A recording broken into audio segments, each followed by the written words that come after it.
pessoal, tudo bem? Aqui estamos para mais um episódio da série Quando a Música Conta a História. E para essa semana nós temos então a música Perplexo, feita pelos Paralamas do Sucesso, gravada então em 1989. Os anos 80 tem muita história e é um pouco sobre essa história que a música conta. O próprio nome da música, perplexo, alguém que está perdido, que está confuso. E a gente pode perceber então que na letra, a pessoa então que fez a música, eles então nesse período, as pessoas que viveram esse período estavam assim, sem saber o que fazer, sem entender o que estava acontecendo, desempregado, despejado, sem ter onde cair morto. Gente, realmente foi um período com muitas mudanças e que deixou todo mundo louco. E realmente, né, a gente vê que fala endividado, sem ter onde cair morto. E nesse período, né, no final dos anos 80, após ali o fim da ditadura militar, que acontece então em 1985, quando nós temos as eleições, e é eleito, então, o primeiro presidente civil, o primeiro presidente que não era o militar.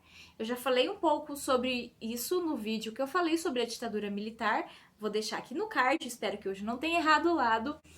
E quem não assistiu, assista para entender um pouco melhor o que aconteceu nesse período. Mas fato é que mesmo ali durante a ditadura militar, no finalzinho ali do período ditatorial, no governo de João Figueiredo, o Brasil ele não estava numa situação muito boa economicamente. A questão do milagre econômico que aconteceu no governo Médici, que a economia estava muito boa, que o PIB do Brasil estava muito bom, já tinha passado, tá? Então, nesse período, a inflação já estava muito alta, ou seja, a inflação tá alta. O preço dos produtos que as pessoas têm que comprar tá muito alto. E o dinheiro que eles tinham na época não estava valendo o suficiente para comprar aqueles produtos. Então, acaba a ditadura militar em 1985. É eleito Tancredo Neves, que era para ser então o presidente da República, o primeiro presidente civil, mas ele veio a falecer. Há controvérsias aí sobre a morte dele, teorias aí, digamos teorias da conspiração. E quem assume então é José Sarney, mas ele também era civil, ele não era um militar. Então, digamos que aí a ditadura militar tem fim no país, mas a economia não estava nem um pouco boa. Falando então primeiro sobre essa parte de estar endividado, de não ter com o que pagar, de não ter dinheiro. Bom, nesse período então aí da ditadura militar, a moeda no Brasil era o cruzeiro. Ela é a moeda oficial desde 1964. Só que nesse meio tempo ela foi sendo modificada, tá? Tiveram vários tipos de cruzeiro nesse período e cada vez que ia modificando essa moeda, eles iam cortando os zeros do final. Eu vou explicar um pouco melhor isso. Mas em 1989, ano em que foi gravada a música, o cruzeiro parou de valer e foi feito então o plano cruzado, um plano para que o cruzado e não o cruzeiro fosse a moeda oficial do país. E foi uma bagunça, então ficou o cruzeiro. Em 1993, já bem depois que a música tinha sido lançada, volta o cruzado. E em 1994 tem início então o Plano Real, que é o que vai estabelecer a moeda que a gente tem hoje, que é o real. O que acontecia? Um real é o que equivaleria a 2.750 cruzeiros. Ou seja, o valor ali não dá para se equiparar 100%, mas vamos supor que um real fosse então 1.000 cruzeiros. A gente ia cortar então aqueles 3 zeros do cruzeiro e ele se transformaria em R$1. Foi isso então que eles fizeram lá no período em que a música foi gravada, mas não com R$1, não do cruzeiro para o real, mas do cruzeiro para o cruzado. Eles cortaram os zeros ali, alguns zeros ali da moeda, colocaram então o cruzado em ação e eles fizeram isso então com a intenção de fazer com que o dinheiro começasse a valer mais, de fazer com que a inflação diminuísse, que as pessoas pelo menos sentissem que tinham um pouco mais de dinheiro nas mãos e conseguissem comprar mais coisas.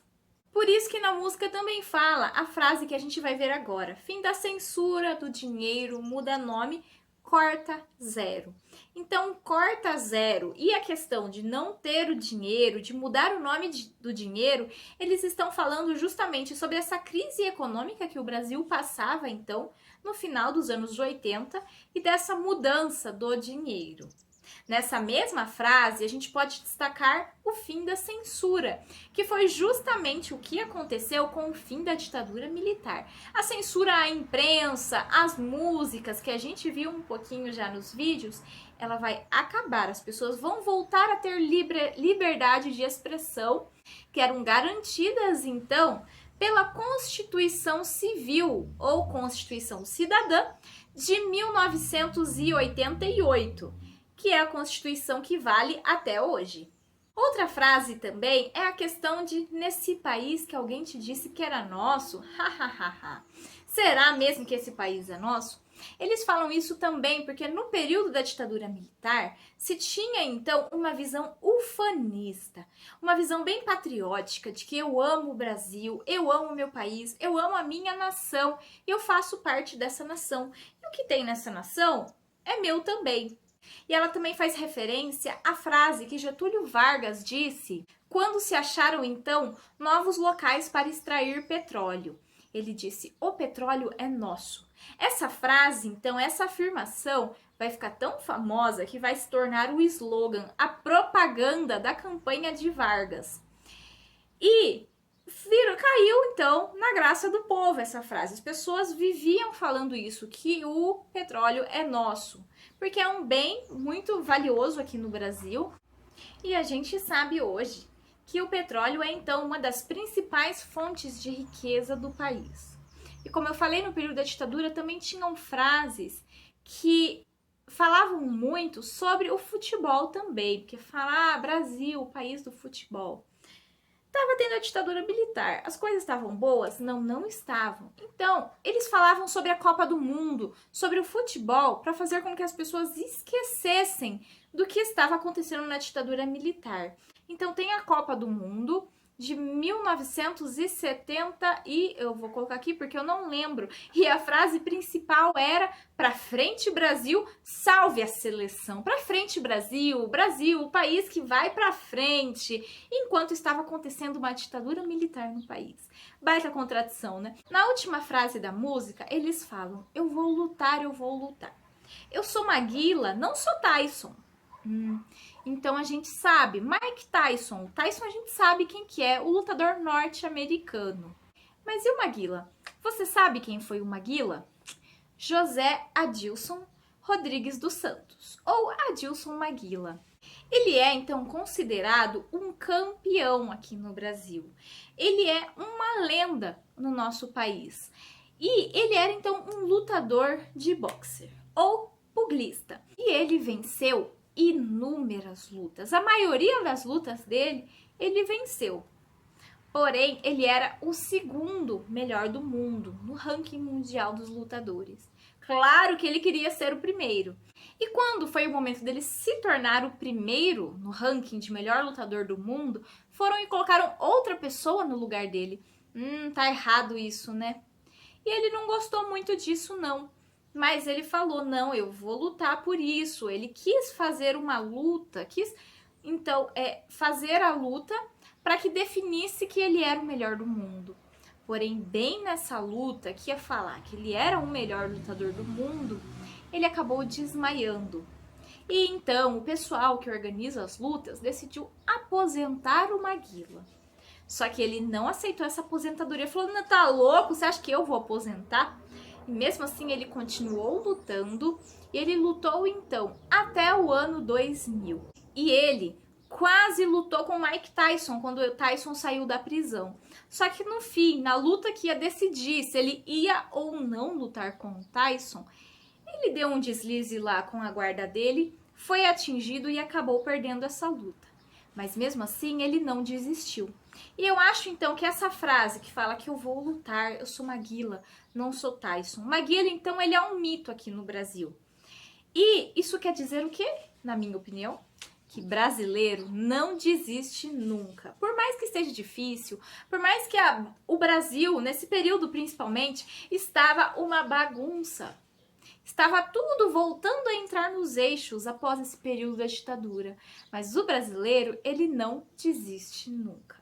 Bom, eu espero que vocês tenham gostado do vídeo, tenham gostado da música, com a participação especial do meu irmão.